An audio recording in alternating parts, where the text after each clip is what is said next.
એ વ્યક્તિ છે મારી માં. કોઈ પણ અપેક્ષા વગર જો કોઈ મને નિસ્વાર્થ ભાવે પ્રેમ કરતું હોય ને તો એ વ્યક્તિ છે મારી માં.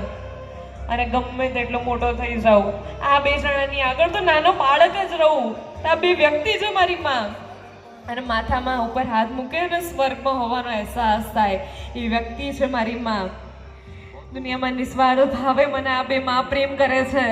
અને છેલ્લા એમના શબ્દો સાંભળજો કે હે ભગવાન, તે તો આ જન્મે તો આ માના કુખેથી જન્મ આપ્યો, તે આ જન્મે તો આ માના કુખેથી જન્મ આપ્યો, પણ આવનારા દરેકે દરેક જન્મમાં તું મને આ જ માના કુખેથી જન્મ આપજે. જોરદાર તાલીઓ થઈ જવી જોઈએ એમના શબ્દો માટે.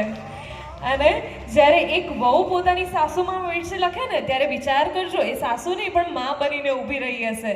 યસ, આગળ આવજો હેમાંગી. એટલે એમના શબ્દો કંઈક સાંભળીએ. યસ લીજો, થોડો વોલ્યુમ અપ કરજો.